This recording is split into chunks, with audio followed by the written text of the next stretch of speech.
Hello, it's Monica Glover, and I'm going to review some good American presidential history. I'd like to start with number 26, Theodore Roosevelt. As you see here, he was quite the fashionista of his time. Wearing a cap and a bare neck and a modest collar, he held his not-so-nice rifle proudly. Whenever dating the ladies, he liked to dress up in his father's robe.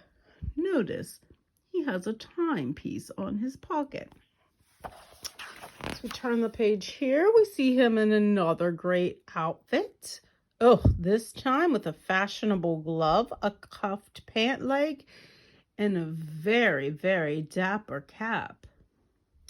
He also liked to hang out with his friends who weren't as fashionable, yet they really were fans of a fancy, fancy cap.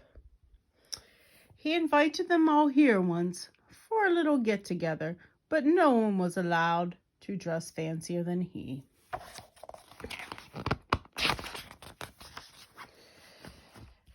While in the house, he had invited this fine woman over, Alice, but just could not stand her hair.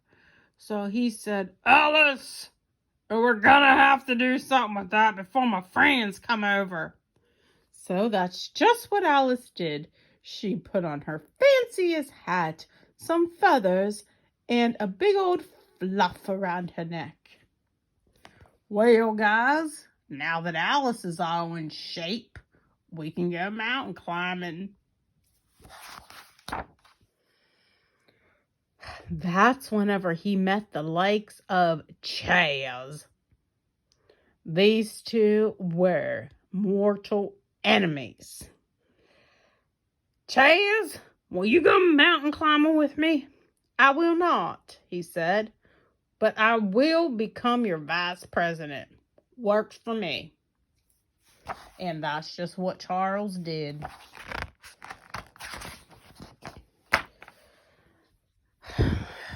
Once he agreed, they all took their hats off, sat down, and decided to play a little duck, duck, goose. That will work, but I'm going to have to get my face on a coin. After all that ended, comes into play, we got ourselves somebody in the Republican Party, William H. Taft. Now, he was known as a ladies' man and the largest president of our time. He prided himself mostly that he could hold a telephone. Look at him here. "Hello, everybody.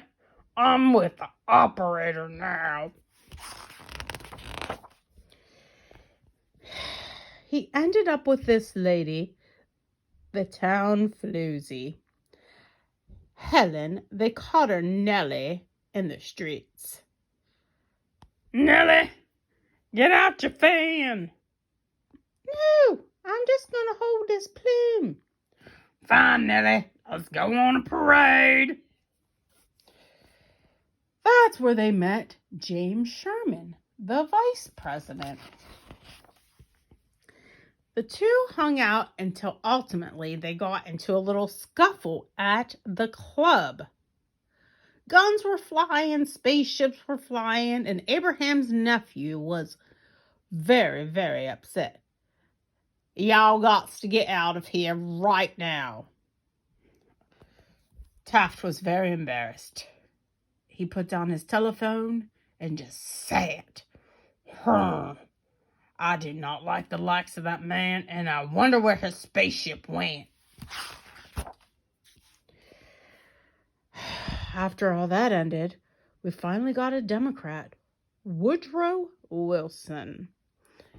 Woodrow Wilson was a quiet young gent. He prided himself on writing the first letter in the Encyclopedia Britannica. His first subject, you guessed it, Abigail Adams. not because of anything special, just because of her name, would start the first book. They all had a little vote on it, and they were like, sure, guy, go ahead with this. We will motion for this first letter of the Encyclopedia Britannica. Fine, but I gotta see if James Marshall will approve. James Marshall. Oh, his name was Thomas. Thomas Marshall. He did approve, actually. But he was like, I'll approve, but we've got to do something with my hair. I don't like it. Fine. So this was Alan Axon Wilson. Oh, I really love Woodrow, but he ran off with my jewels. He took my earrings and my necklace and just gave me this typewriter. Oh, well, it's nothing to laugh at, darling. Warren Harding. Oy. He liked to make sure that everybody had a belt on. It's very important. It's a very important piece of jewelry.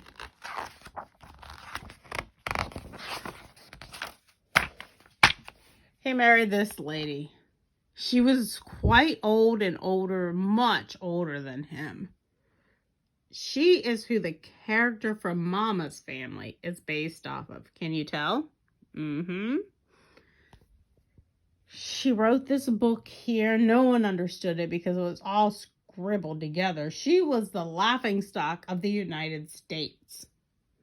Oh gosh, I gotta hang up this flag to cover up the book that I wrote. We'll resume this in the next episode of Monica Explains History.